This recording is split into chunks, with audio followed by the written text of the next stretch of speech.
Hey, it's Chronologically Gaming, the only channel that's perpetually retro because we're playing every video game in order of release. Here's what's brand new in 1982. We're currently in August, and only the cool kids played all of these games. We last played two of the worst Pac-Man games ever, and I'm going to say ever, even though we haven't played everything in the future, I'm just going to call it right now. These were the worst. Let's see what is next. After that, we're going to the Commodore VIC-20 in the United Kingdom, and this is Grandmaster. Let's take a look at Grandmaster. It has a box. It is chess. We're going to play some more chess on the home computer. I hope they're going for deep in thought, but he looks more like he's dozing off. You ready to play some relaxing chess that makes you fall asleep? Then play Grandmaster. With an example of the screenshot, let's pop it and play Grandmaster by Kingsoft at the beginning of August 1982. Relaxing chess. So relaxing you even fall asleep to it. So this one is using what is not a usual interface that we've seen. It's going to be using grid-based interface. So that means to play this chess game, you have to know where you want to move the pawn. So if I want to move my pawn, I have to actually know the coordinates. C2, and I want to move him to C4. Ready, go. And then it moves my pawn, computer does its move, it moved its pawn, and that's how you have to play the game. So I actually am surprised it went that fast. In my play test, it didn't go so quickly, and I'm not fast forwarding. You can see it's giving us a timer down at the bottom of the screen, but if I want to bring my knight out, I can go G1 to, let's see, F3. Ready, go. So you bring out your knight. Okay, there you go. Now it's spending a little bit more time for the computer to think. I was blown away. It usually takes a while. Most of these chess games, especially at higher levels, are going to be more and more difficult. We're playing on the base level of Grandmaster, and this one has, I think, 4 different levels. Not as impressive as something like Sargon chess, but all the video games you can play right now, Grandmaster is honestly around the average range. If you think this is taking too long for the computer to move, you haven't seen the other versions that are out there for chess. There are plenty of other ones, and playing on the Commodore VIC-20 is pretty good, especially for unexpanded Commodore VIC-20.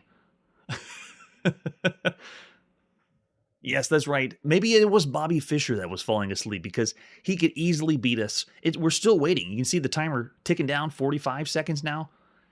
It does keep a running count of how long it goes, and there's not too many chess games that do that. Usually you're just sitting there waiting. It might have a little loading screen, but sometimes it has nothing. You're just sitting there with nothing at all on the screen until the computer makes its move. Still waiting. It's been 1 minute. Oh, with the same chess symbols. Yeah, very cool. You can see the king, queen, knight, rook, pawn. It's all here to play chess. So this is a pretty typical game. The better one that's going to be out there is the Sargon chess. We're up to Sargon 2. I would play that one before I'd play Grandmaster, but I still wouldn't fault it. The only thing, too, is the interface. This one doesn't give you the ability to move the pieces around. You have to do the coordinates, which is old school style. This is something we saw around the 70s. But I'm still going to say about 3 stars for all the games you can play on a home computer for Grandmaster. If anyone's out there that's a chess fan, go ahead and throw your rating out now. It's pretty much going to be how much you want to play a chess game. There's other better ones that are out there, but still, I'd say 3 stars for everything you can play on a home computer. Yeah, if you suck at chess, then you probably wouldn't want to play this one. Or you maybe want to play a chess game where you can go get some tea or go make a sandwich in between turns. Or take a little nap like the guy on the cover of the box. Let's see what our next game is. Here we go on the Magnavox Odyssey 2. This is the Great Wall Street Fortune Hunt. That's right, the Great Wall Street Fortune Hunt. Here's the box for, and this is actually a reconstructed box. The actual one is a very long, large box. It doesn't look like any of the other ones on the Magnavox Odyssey 2. Join the fast-moving, highly unpredictable investment world. Buy, sell, trade, make money. So exciting. Flip it over the back, and there you go. That's the actual back of the box, tilted on its side. This is the third and last of the Grand Master Strategy series for the Magnavox Odyssey 2. The other ones we've seen are Conquest of the World and the very, very good Quest for the Rings. Here's the box. We've already seen this one in a few magazine ads. We're finally getting a chance to play it itself. I've already heard about the game, already know about the game. It is not impressive as far as the other Grandmaster Strategy series. So you can see the box after the box, we also have what you see inside the box. So we have 2 sets of margin share tokens, a game board that you'd have to use, the cartridge and lid for it, and then you have the manual or the investment record pad, and then they have even more grids of all the stocks that you can trade with tokens, and the cartridge. As usual, the Magnavox Odyssey 2 has a handle. Very, very good for this game because you'll want to yank it out very fast and stop playing a stock or trading video game on your system. Now, there already are stock and trading applications you can have for systems like this because it has a keyboard, but then we also have actual stock trading applications for your computer, but this is a video game, so there's no realism. It's close to realistic, but it's not doing, you're not going to actually trade real stocks or use real money. Yes, we do need play money for this. The box art is really impressive. They're following the same, like, take a look at this manual. The manual for it has the same high quality as all the other strategy series. Look at that. It's amazing. The Great Wall Street Fortune. It really makes you feel like you're going to be into something impressive and amazing. And I know I'm downplaying it even though we haven't even booted it up yet, but this is the very first stock trading simulation or any stock style video game on any home console ever. So kind of like we just played with Frogger last episode, that was the very first Frogger you would have played on any home console anywhere ever, not even variants of it. This is the very first stock trading game. If you want to see all the other videos we've done in the past, we've already seen stock trading or simulation games on home computers. There's a bunch of them. All right, so how do we play the Great Wall Street Fortune Hunt? Oh, they got a quote from Voltaire. When it's a question of money, everyone is of the same religion. Thanks, Voltaire. So this is an authentic computerized model of the real investment world. The opportunities for investment in the game represent thousands of alternatives available of various exchanges. You'll find conservative blue chips like IBM, International Business Machines Corporation, haha, that's conservative, that's funny, and high-risk, high flyers like Wildcat Oil Western. You'll find fast food industry represented by McDonald's Corporation and high technology represented by Texas Instruments. Each of the companies available for investment not only represents itself, but also similar companies as well, like Standard Oil and Shell, Mobil, Arco, and other large petroleum companies. So the ultimate objective is anticipate investment fluctuations swiftly enough to take advantage of the many buying and selling opportunities which occur in a different way every time you play. The rules of Great Wall Street Fortune Hunt are designed to replicate real life as closely as possible. You can play it at 4 different levels, and it's highly recommended you feel comfortable with the first level before you move on to the next one, because every level that you increase just adds more and more complexity to the game. So have fun and make money. So here we go. We get a better idea of what's inside of our box. The cartridge, then we have the investment record pad, option pricing calculators. Wow, imagine those stock trading nerds. They were so excited to play this game. This genre, we actually played better ones on the home computer, but this genre, I don't see how this or why they would think this would sell good on a home console. Look at that strategy board. They have the game board too. This is another hybrid board game and video game. So another one I can't really showcase as well because you have to have all these pieces and you have to have the board to play. It's a board game and a video game. Just ridiculous. Yes, I know. There's a lot of stocks and ways to trade that are going to be based on 1982. But you also need the tokens. All those tokens need to play the game. All right, so they explain the basic game. It has 4 different levels of play, and it just adds more and more to it. It's really represented to play with 2 people or 2 teams of people that play. So it's almost downplaying the multiplayer component of it too. The other master strategy games that we've seen on the Odyssey 2 allow sometimes 5 people to play, but this one brings it down to 2, sadly. So you play as investors. So much fun. It's representing a span of 5 years, and all investments in the computer have to be sold by the end of each year. The whole idea of the game is to make as much money as possible. It shows you how to start up the game, put in the cartridge, and then when you select the game, I think you just push 0, on the keyboard, and it starts a ticker just like if you're looking at a stock screen. And then 2 people start to play, and you take turns deciding which stocks you want to buy and sell. And the rules of the game, it is very, very complicated. It is one of the most complicated stock trading games, even when you consider all the ones we've seen on the computer. Yeah, it has to be geared for adults. Maybe something that a party game would play if you were an investment nerd, I guess. Yeah, why didn't this get released on the Odyssey 1? It makes more sense. This series is meant to be a throwback to the original Odyssey 1, playing a board game and a video game at the same time. I'm just going to breeze by the manual, man. There's a lot to this. There's a lot of pieces, a lot of parts to it. It is a well-done manual. It's giving a lot of information, and it's kind of dumbing it down to make it easy to pick up and play. When there's look how complex this is. They even have inside the notes that you'll have to be taking to write down the stocks and how much money you're going to be making, because while the computer's going to calculate that, you have to write everything down to remember for the game that you're on. Oh, just insane. Look at this. It even has profit margins and the calculations that it's doing inside. And then it has a handbook of all the stocks. Look at the stocks we have in 1982. IBM, Lockheed, McDonald's, still going. Merrill Lynch, yeah, all the big ones. So they put in real stocks to make it as realistic as possible. Nice touch. We played other stock trading games on the home computer that they just make stuff up. They're trying to make something fun. Now, what's also interesting is, I'll even have a grid at the end. The other thing that's interesting is on the Odyssey 2, we've played a game that was a maze game, kind of like Pac-Man, called Take the Money and Run. And it uses kind of the market idea of bull and bear market. Very weird, but you're moving a character around like Pac-Man. It's not nearly going this complex, but they should have stayed with that kind of idea. Let's play a game that is going to be an arcade-style game, not this one. So this is available in US, Europe, and Brazil. Let's pop in the Great Wall Street Fortune Hunt.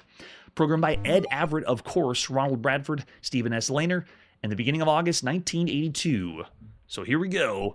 We are not going to spend very long on this one because this is pretty much all I'm going to show. You have to have the board. You have to have all the pieces. You eventually just take the joystick. You can see I can scroll through, pick the stock that I want to, buy the stock, know when to sell the stock, and then you take turns having to write down all your how much money you've made throughout the game. Yeah, investment software, I would recommend if you're going to play anything at this time for games on the home computer, something like Cartels and Cutthroats, or a video game that allows you to pick from menus like you're managing a business, or a kind of simulation like the ones we played for like Taipan, things like that. That's the better way to represent this style of game. This one, though, is a whole nother level, and it just doesn't work very well. The very first version of this series, the Master Strategy series, the Quest for the Rings, I gave 5 stars, and it's definitely worth it. Then we had Conquest of the World, which was kind of like Risk, board game, video game. This one is just terrible. It's why would you do this kind of series like this? So of all the games you could play, I'm gonna go with a 1.5 stars of all the games you could play on a home console. It has a lot to it. It has a great presentation, but it's just so bad. It's in the bad range of the kind of games you would play. Even for a Wall Street style game, you're mixing the board game and a video game, and it just doesn't work well with this idea, which is sad. They spent a lot of marketing on it. That's right. It's made for young Sheldon. All right, and after that, the game we've been hyped to see, it really isn't that big. Yeah, I wonder if it does jump out of the building if something crashes. That'd be cool if they had the animation for it. But what you saw on the screen, it's just limiting to that. It just adds some of the calculations, but that's all you have. I see 0.5, even lower than that. Yeah, I could see that too. All right, and let's see what our next game is. We're now on the Atari home computer. This is Haunted Hill. I like the title. Here is the box. Haunted Hill by George Richardson. Way to go, George. You see it's Atari 400, 800. You need 16K for this one. And we have the ad you would have seen in the magazines at the time. Fight bats and ghosts in the dark of the cemetery. This exciting all-machine language game has arcade-quality graphics and speed. Requires the joystick. All right. I'm not sure what Haunted Hill is. Not familiar with that. Let's pop in and play Haunted Hill by George P. Richardson, published by Swifty Software and then later by Soft Smith Software, the beginning of August 1982. Yes. Does it work just with joystick? It does. Sweet. Yeah, so this one's programmed with Basic Revision A, which usually feels a little wonky. But look at this. It's a haunted theme of Centipede. So cool. We have ghosts instead of, or gravestones instead of mushrooms, ghosts instead of bugs. I gotta say, we've seen lots of Centipede variants. This is awesome. This is so cool to see something in a different flavor than bugs or eating things, chomping at stuff. We have ghosts and ghouls to shoot at. It's a cool idea. And it's programmed actually very limiting. It reminds me of the one we played on the Coco, because the Centipede variant is only allowing me to go back and forth. I have no way to move forward and back like the Centipede in the arcade or most of the other Centipede variants. They give us a little bit of leeway, but this one, no. We are stuck moving only left and right. Wow. No, we haven't seen this anywhere else. This kind of game. A spooky-themed Centipede game. All right, so this is still allowing me to only shoot one at a time. If I make contact with something, then I can shoot again, which is like Centipede. So like if I hold the button down, yeah, if you hold it down, you can auto-fire, but you have to wait until it comes to the end of the screen. And they make gravestones instead of mushrooms. But this means if it reaches the bottom, what can I do? You can't move forward, so you really have to destroy... Oh, what is it? If it's on a centipede, oh, am I defeating a ghost that's coming down? A haunted train? We didn't get any more artwork or explanation. Oh, I guess, is that the bats? That must be the bats flying down, like it explained in the ad. Yeah, this is done in basic, and not even the best basic. Usually we're seeing basic revision B or OSB on the Atari, and this one's done in revision A. The old school one, the buggy one. So I gotta give him props for that. This is one of the best games we've seen run like this or this smooth. Look at the player at the bottom. It's awesome. That's true. It is better than other licensed Ghostbusters games, especially if you love shooter games. Yeah, love it, Curtis. I want to see if we finish the level, though it changes colors. It is more difficult because it's not giving us the same control as the arcade Centipede. We've already seen official Centipede here on the Atari home computer. That's the only one official so far. Centipede hasn't come to the Atari VCS yet. I want to have to focus on making these shots. Get the headstones in. Nice and easy. Feels like some of them are just going through. Oh, and if you get touched by the ghost, they gotcha. They do give us lots of lives, and usually that's a cue that there's something wrong with the game if they give us 5 lives. The norm is 3 for the most part. But the theme's fun.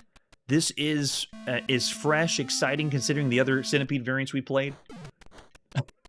Yeah, he's holding his arm up for a really long time.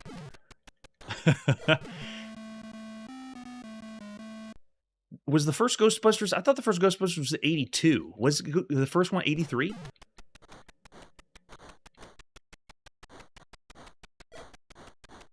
We're not getting a lot of spooky music, but it still works great, and this is still pretty fun. There's better Centipede variants you could play. Yeah, I gotta watch out for all of them. It does look like it, right? Yeah. For being programmed this well, I'm going to start 3.5 stars of all the games you can play on a home computer.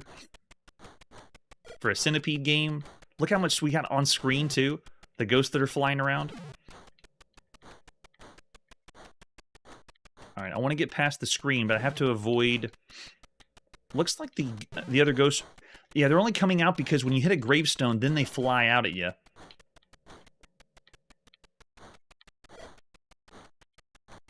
Yep, gotta watch the other... Okay, got that one. And you can remove gravestones, too, if you're fast enough. Okay, there you go. All right, so it doesn't change colors like Centipede. It just goes to the next screen. Nice. There you go. So there was a Haunted Hill video game. Spooky games are hard to come by or find. Or there's Haunted House on the Atari VCS, but usually people don't go for this route. I love it. All right, so what would you give Haunted Hill? Of all the games you can play on a home computer, I'm seeing 3.5 out there. Yeah, I can see that 3.5's fair. I feel that way. It's an above-average game, programmed very, very well. And Centipede variants, we've seen some better ones that play slightly better, but still, for all the video games on a home computer, I say above average. Yeah, 3.5. Oh, we're getting almost all around 3.5. All right, after that, let's see our next game. We're going back to the Commodore VIC-20. Hey, it's Captain Kirk. I've seen him somewhere before. Mr. Shatner, hello. This is Head On. Head On. They're not even messing around with the title. We've seen plenty of Head On variants. This one has no box, just a few screenshots. Let's pop in and play Head On. We're going to see this one later on the Commodore 64. But right now, this is Computer Mats Head-On by Nick Dudzik. They didn't even want to try to mash it with a different name. They just went right with Head-On. I gotta give them some balls for that one. Yeah, and it wasn't a bug clone. I like that too. All right, we got to load up on tape. We're going to go way faster than usual. There we go. Nick, way to go. All right, 4 direction lanes will change. The spacebar will continue the game, alter crash. Also, for instructions, the race will look similar to this. Your car is red. Yeah, so it's a head-on variant. Another one for the Commodore VIC-20. You'll always go clockwise. The objective is, and this is kind of nice, giving us a tutorial of how we play. Usually we see this on the ZX Spectrum or the ZX81. Your car is in this position. You'll hit that and move in the other lane. Okay, so we use A and Z. And then that's how we speed up and slow down. Nice. Okay, so very well done tutorial. Yeah, we're going to be swirling around for a lot on this one. 9 levels of play. Enemy will move faster on higher levels. If you do clear the track, you'll be able to award another car. Very nice. Please wait while the game loads. We are not going to wait while the game loads. It takes a little bit longer. So for the second load. Okay, now that we're in, let's do level 1. Now, does it work with control joystick? Looks like no. Okay, so this is... yeah, this one is only keyboard. So it's not using the Commodore VIC-20 joystick. All right, let's go. Coming in again. There we are. So now we can speed it up. Let's see if I can do this the right... There we go. Okay, so we got the speed up side. Oh, yeah, it's clunky and slow. We've played some other ones that have been tile-based or in BASIC that were running so bad, it almost felt like we weren't even playing a driving game. It felt like we were playing something else. All right, so I'm ready. Go. It's the cursor keys, I think, right? Yeah, it still isn't... It's very barely responding. I gotta say, for Computer Mat, I wonder if this was part of a compilation that I didn't target. Yeah, we've had a lot of head-on clones. Yeah, we think better ones would be done too. Well, they may have called it head-on because they didn't think it would sell very well, so they went with it. Oh, that's already the game? Oh gosh, that didn't last long. Thank you for playing head-on. Well, as far as the controls, using keyboard only, no joystick. We played other ones that have been better on lots of home computers. This one's definitely down in the bad range, closer to the broken range. I'm going to say 1.5 stars of all the games you could play. There are better head-on ones out there. Dodge 'em, of course, was way better on the Atari.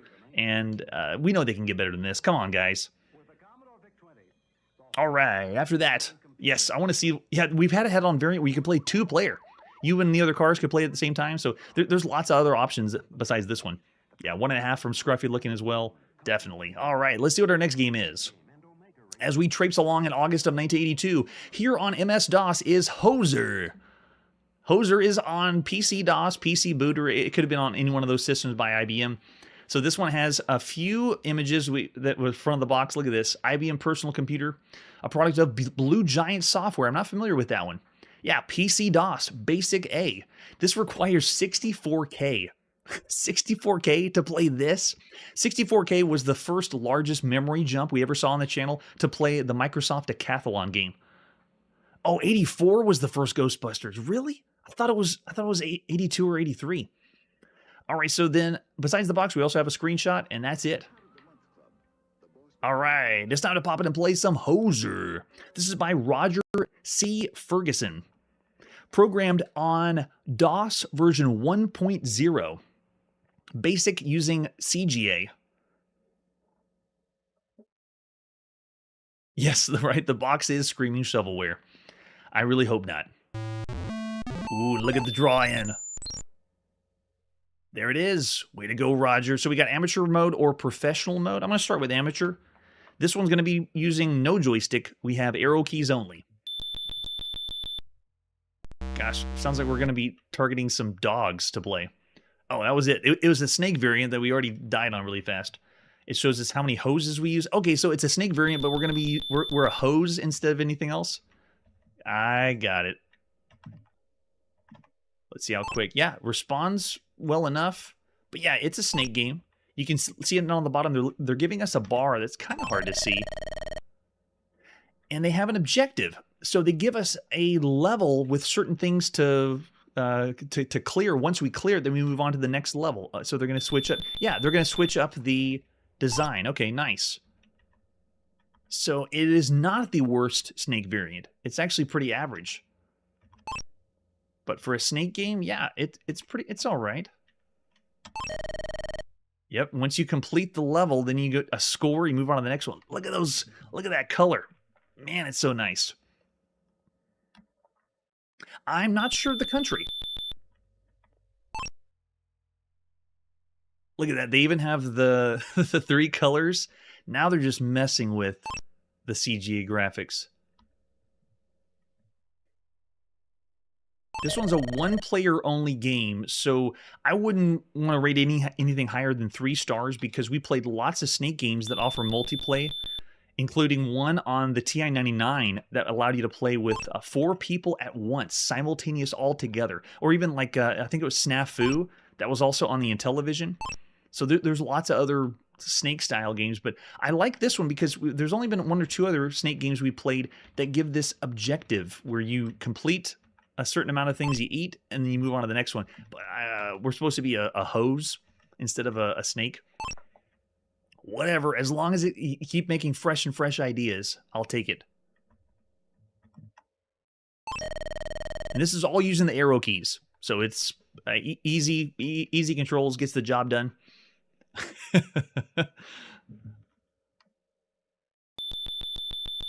Oh my gosh, wait, are those walls to get past? Oh, here we go. Now they're up in the difficulty. Now, if I did choose professional, the usual Snake game allows you to go only in the cardinal directions. But there's been a couple of them. One of them, actually, that we've already played that allow you to go diagonally, and this one does too. So if we picked professional, it would let us go diagonally instead of just up, down, left, and right. Yeah, I like how it switches up. Every level's going to have something different. This almost reminds me of something you would be playing a little bit later. If we had a Snake game like in 1983 or 1984. Wow. They're getting more and more extravagant. Let's see, I got 2 to pick. And they're really showing off the CGA colors. So cool. Love it, Mark. All right, here we go. Nope, there's the crash. As soon as I start driving behind my back, then that's what happens. All right, so can we go back? Does it work with this escape to go back? No, F1. Okay, we'll quit out. So just take my word for it. If you do professional mode, then you're going to be able to go diagonally to play. But Hoser's all right. Of all the games you can play on a home computer, I like going from level to level, seeing something else besides the same old thing. So I'm going to start around 3 stars. If you could play all the games that we played up to this point on the home computer, what would you give Hoser? For a game on IBM, there's only been 1 other game we've seen, or 1 or 2, that have used a joystick on the on DOS, but everything else on DOS has always been keyboard, so I wouldn't fault it for that. But it's still a really good game for all the games you could play on IBM. That's true. It is not Nibbler. Nibbler was a good Snake one. And there's a few others we played on Apple II that are really, really good. So it wouldn't be pushing further and like something impressive from there. But I love the CGA graphics. Yep, 3 stars. 3 stars is kind of like the way of saying, right now, this game really doesn't have anything that faults it or anything that pushes it above the other games we've seen. Oh, I see 4 stars from Scruffy looking. Yeah, I like the way... I want to see the next levels to see what the next one is. Yeah, and there's a timer. You got to be fast enough as well. Yeah, something you could play more of. Yeah. All right. So after that, let's see what's next. After this commercial break. Okay, the professional video game system that gives you 4-player. Oh, it's so relaxing. 3 built-in games, a calculator, it's like and springtime. These new cartridges. Ooh. Creative Crayon. Even the young can make beautiful pictures. The Incredible Wizard has a dungeon of surprises for you. The Incredible Wizard. Your own games with Astrocade Basic, the easy computer teaching cartridge. Astrocade, the home entertainment sensation that's a personal computer. That's right. It's time to play. Do you remember this console? We haven't really seen as many games on it compared to the Odyssey and Television and Atari. This is the Astrocade, or now referred to as the Videocade.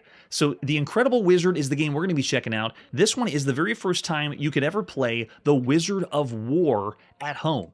Let's check out Incredible Wizard, starting with the box.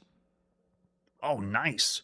We look like an astronaut or a Ghostbuster, even though they don't exist right now. Blazing away at the wizard. Totally different than some of the artwork that was done in the arcades.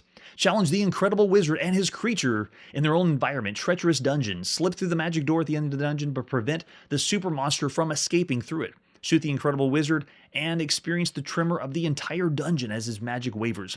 Become a warlord, W-O-R, Lord, by the way. And go all the way to the pit. Fantastic sounds and bonus make the Incredible Wizard just like the coin-op game. Oh, really? We'll be the judge of that. I see Errol saying the best action game. Yes, on the PC, one of the best ones has been the Cathalon series that Microsoft did. So don't look at the date. That's not a date, 2017. That's just the number. But here's the cartridge we're going to pop in our Videocade and play. Lots of games we've been playing on the home console, so it's great to see something different or a different home console. Let's take a look at the manual for The Incredible Wizard. We originally saw this in the arcades as The Wizard of War back in 1980, 2 years ago. All right, how do we play this? So this is by Tom McHugh, Scott Norris, and Julie Milan. Very well done. Action graphics is the ones that Astrocade contracted out for this. Bally Midway originally did it. Dave Nutting was the one that did the development in the arcades.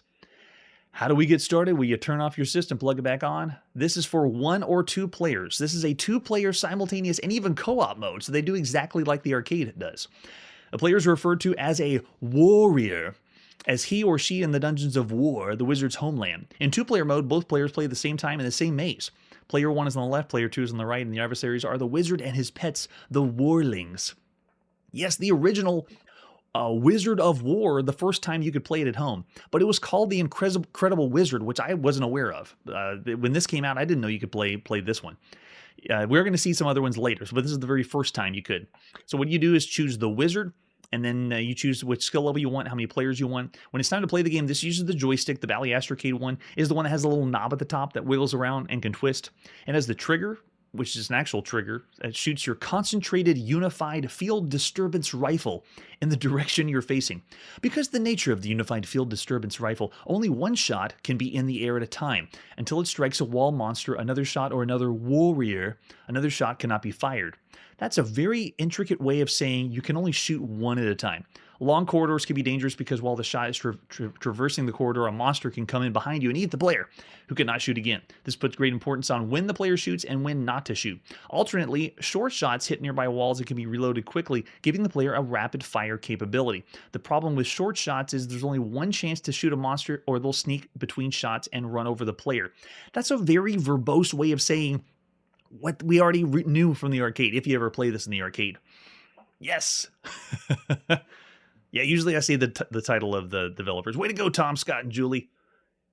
I know, that's true. We're not going to have the talking, though. I don't think there was a talking element on the Bally Astrocade.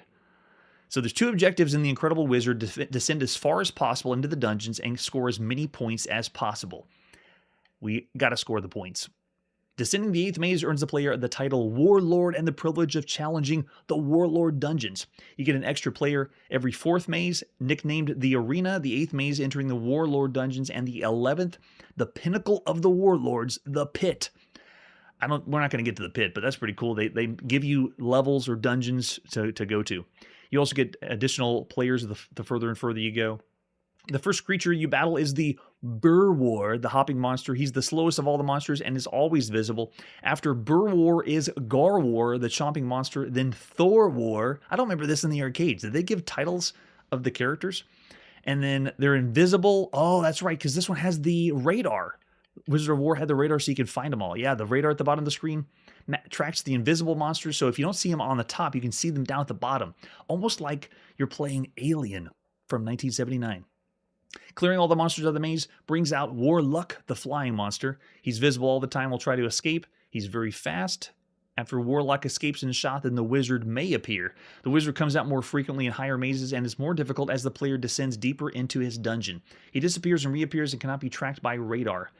Can we just see this manual and appreciate how good Atari and Magnavox Odyssey manuals are? This manual is like a Creative Vision manual. It's just text. There is not any artwork. I guess we have the front of the manual for artwork, but this is all just information. You just read through. It's not cool. This manual isn't very cool. To battle the wizard, you can anticipate moving in the corridor and shoot him down. And then we got the scores for everything. And to play again, you reset. And then we got the legal mumbo jumbo for the Astrocade. So cool. Never played this one. Really excited to check this one out. So we have other artwork for besides the Incredible Wizard and the cartridge. We also have... Oh, I guess that is all the artwork. Never mind. All right, let's pop it and play The Incredible Wizard by Action Graphics, published by Astrocade in the beginning of August 1982. I'm ready for anything. All right, so the first thing you want to do is go to game 1, which is the wizard. And we're going to start on game level easy. And the number of players, you can play 2 players simultaneous. I don't have anyone with me tonight, but just bear in mind, you can play together and work together. Yes. All right, so boots me up. I'm in the bottom left corner.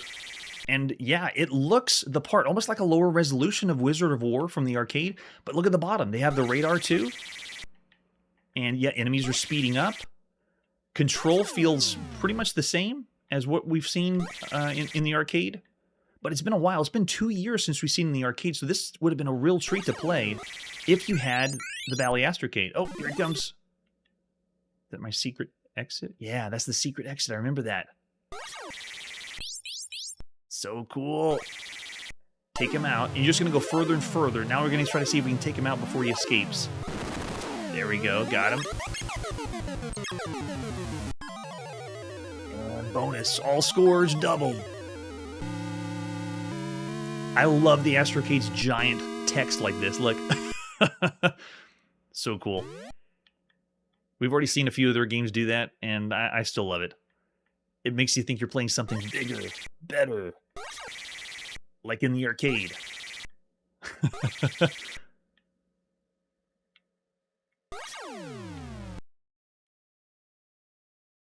I've heard that the arcade version was one of the inspirations for The Legend of Zelda, or I should say one of the inspirations for Tower of Juraga.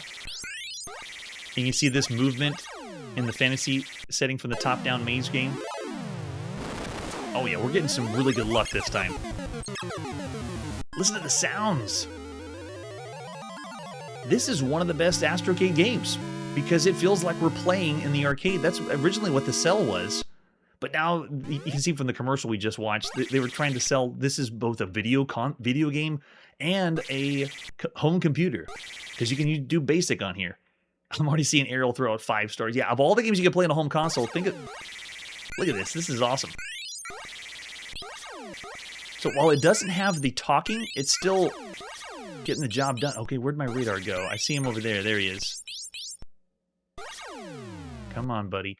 And also, I'm playing this single player. You can play with someone else. A friend, too. So much fun. All right, let's take him out. Enemies are a little bit slower because we're on easy. Oh, the wizard got me. And the wizard escaped. Well, you got plenty of lives, though. Check over on the left side.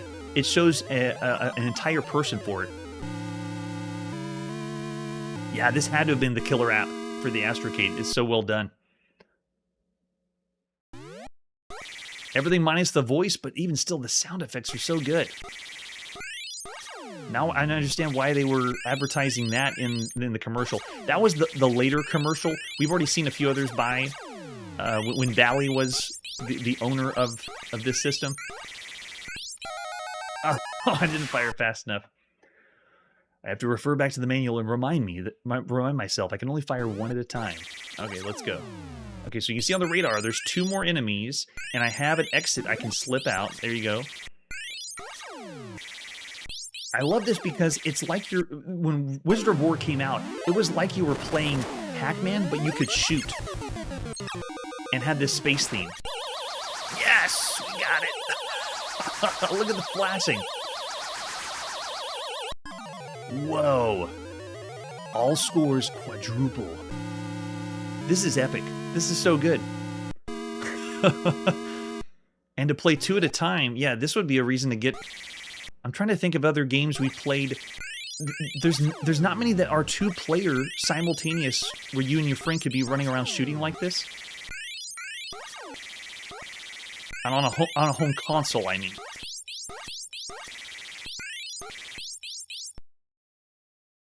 Last time we did check this out in the arcade, my buddy Casey Club Kirby was on, and we were able to play 2 players at the same time. Totally different experience and lots of fun. Yeah, I'm seeing 4.5 out there. Yeah, well, we are on the easy mode. The arcade didn't have... We weren't flipping the dip switches for the difficulty when we played it in the arcade, but this is easy, so the enemies are a little bit slower. If you wanted to go harder, we can turn it up. It has 3 different difficulties. Yeah, while the manual didn't really scream quality or presentation, the game itself is more than making up for it. All right, here we go. I think, let's see which direction it's going to go. This is the one that tries to escape. Got him. Okay, now we're going to go on to the wizard. Yes. Yeah, and all the multiple mazes is fantastic.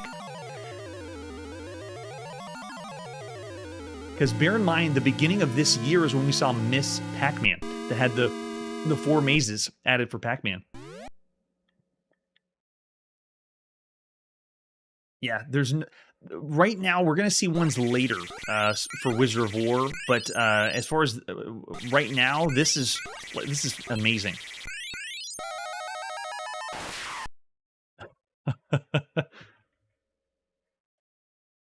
Yeah, I would have continued to play this because you have the element of let's see what's next. Let's go to the next level.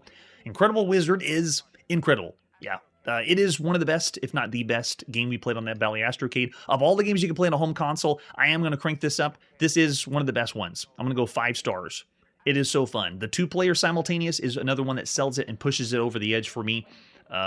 You have other games that are out there in the maze style, but this one it plays so good. It plays really well. Yeah, we are going to see one of those later, so look, stay tuned on the channel because later on the computer we're going to see the Wizard of War, but as far as console goes, it's not going to be for a while. Oh, that's true. Yeah, Joust, but we haven't seen that yet. Joust has only come to the arcades, so as far as what's home, it's not here yet. It hasn't arrived yet. Curtis is going to go 5, yes. It's really close to the arcade. It just looks like a slightly lower resolution version than the arcade. Yeah, so we haven't seen the Atari 8-bit version yet. That's the one that's going to be coming up. And then there's one other one, too, before we close out the year. All right, so after that, let's see what is next after another commercial break.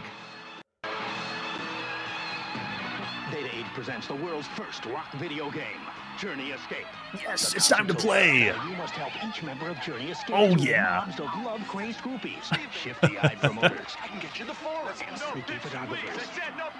Find your roadies and manager. The craziest idea for a video game. Vehicle and live to rock another day. Journey Escape for the Atari 2600 from Data Age. All right, it's time to rock out on the Atari VCS. This is Journey Escape. And the Journey, the band Journey, that's right. Here's the box for Journey Escape, the game that I actually wasn't aware of. I was more familiar with the one in the arcade and not this one, so I was pleasantly surprised to see this one. This is so cool. This is the very first video game to have anything associated with a band or musicians or rock. This is the very first one to start the whole thing off. This is by Data Age, which brings it to another third-party developer that we're going to see on the Atari VCS. This joins the ranks of all the other ones out there like Activision, Apollo, Parker Brothers, Coleco, Mattel, Imagic, Tiger Vision, Zellers. I don't think I'm missing any, but do we have too many? Is that too many third-party developers on the Atari? They'll be okay. So this is based on the album of Journey's album Escape that came out in July 17th, 1981, and it's like you get to play the album. I'm really excited to hear the Atari play the songs by Journey. Let's flip it over on the back. Yeah, the front of the box is essentially the same album by Journey. Yeah, I had no idea this existed. When I saw this come up on the show, I was so excited. So cool. All right, so the rock concert can be perilous for the performers, even for the one of the hottest groups, Journey. Will you be able to guide all 5 members of the group to the safety of their famous Scarab escape vehicle before time runs out? Will you be able to protect the $50,000 concert cash? We're responsible for that? Or will you be foiled by stage barriers, groupies, photographers, and promoters? The action is hot and heavy, just like at a Journey performance. I wasn't expecting that. So crazy. All right, so besides the box, we also have the ads you would have seen in magazines, which I don't remember seeing this in magazines. America's hottest rock group is now a video game by Data Age, maybe because it's this third-party developer I'm not as familiar with. Data Age only did a few other ones that we're going to see later, and they are the bottom of the barrel games. We also have what's inside the box to tell you or explain the game concept. Look, there's the shifty-eyed promoters. There's the loyal roadie. There's the eminent manager. There's our escape vehicle, obviously, and there's one of the Journey. That's what we're going to play as one of the band members. And then we also have the love-crazed groupies. Watch out for them. And then the sneaky photographers. Here's another ad in magazines with the whole band for Journey. Journey's Escape, the challenging new Data Age video game. The very first video game based on a rock band or a band. Any music, anything. This is the very first one. And there's the album. If you're not familiar with Escape by Journey, oh man, this is so cool. And then there's the cartridge using another design of all the other different cartridges out there for the Atari VCS. We're starting to get more and more of everyone putting their own spin on video games. And there they are. Or how they would have looked in 1982 at the peak, because Escape was, I think at one point, the #1 album in North America or in the United States. All right, let's take a look at the manual for Journey Escape. How in the world do you play Journey? It's not going to be a music game. We're going to be doing something on our Atari VCS. Yes, we're on the road with the world's hottest rock group. We have to get past love-crazed groupies, sneaky photographers, shifty-eyed promoters, to the safety of the Journey Escape vehicle in time for the next concert. So the album's called Escape. The video game is called Escape, and it's based on the album, but you actually have to escape in the video game. The point of the video game is to escape. You have to lead all 5 members of Journey through waves of pesky characters and backstage obstacles to the Scarab escape vehicle before time runs out. This is all whacked out. This is the craziest idea. So there you go. It explains everything right here. All the characters that you're going to see in the game. All the band members, drummer Steve Smith, keyboard player Jonathan Kane, bass player Ross Valerie, and lead guitarist Neil Schoen, and lead singer Steve Perry. They're counting on you to lead them to their escape vehicle. It won't be easy, as Journey says. Some will win and some will lose. Yes, maybe we should. I think I saw this in bargain bins because this can't be good. This cannot be a good game. And then there's the Journey's famous Scarab escape vehicle to get everybody out of there. Then we have the love-crazed groupies, the shifty-eyed promoters, sneaky photographers. We're supposed to avoid all these. And then our helpful characters is the loyal roadie, so we pick up him, and then the manager. The manager will get you the entire crowd to escape vehicle without being stopped. This is just what feels like I'm on an acid trip right now reading this manual. Yes, this must be canon. That's a good point. Yeah, here we go. How do we play this game? Well, first of all, you get the console to turn on, adjust the brightness, plug in your joystick. It says 2 players. Oh, it's alternate play. You don't play at the same time.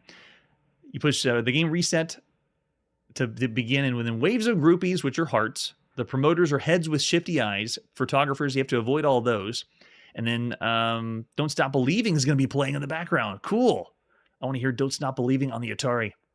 Select your level difficulty with the difficulty switch and then the red fire button to begin the game.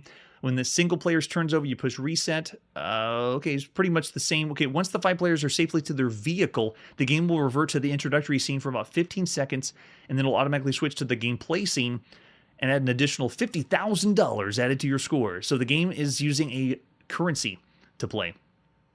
Yes, I don't even know this existed. It must have flew under the radar because it's not one of the higher end third-party developers like a Magic or Activision. So the player fails to escape the vehicle, and a lot of time you miss the next concert and the game is over. You got to get all 5 members to get in the vehicle. So you have $50,000 and 60 units of time. So it's a time game too. If you make your escape vehicle before time runs out, any time will be applied to the next band member. If you manage to get all 5 band members to escape, just make sure Steve Perry makes it. We need his voice. Yes, these are pixels that should remain in the past. I love that line. That's a great line. Once the 5 players are safely in the vehicle, the game reverts to the introductory scene for about 15 seconds and then automatically switch to the gameplay scene. Once you've started the game, the joystick controller will guide the Journey band member past the stage barriers, groupies, and promoters, and then you try to contact your roadie or manager when they appear. So I got to remember what to avoid in the game and what to pick up in the game. For quick sideway or backways, downway moves, use the fire control button while shifting the joystick in the desired. Oh, so it's a tip. And this is Data Age, another manual it's a lot of text. It is a nice touch with the pictures, I guess. So I wouldn't fault it there. Yes. Yeah, get ready. We're going to see what happens. This one has no other versions that I know about. Well, actually, there is 2 versions of this game that exist. One of them is a version where the borders are around the game and you can pause the game. And there's another version of the game that has no borders. You can't pause the game. And if you stay idle too long, the game will crash. So let's see what version we got. It's time to play Journey Escape by Data Age at the beginning of August 1982. Ooh, I can already hear the tunes.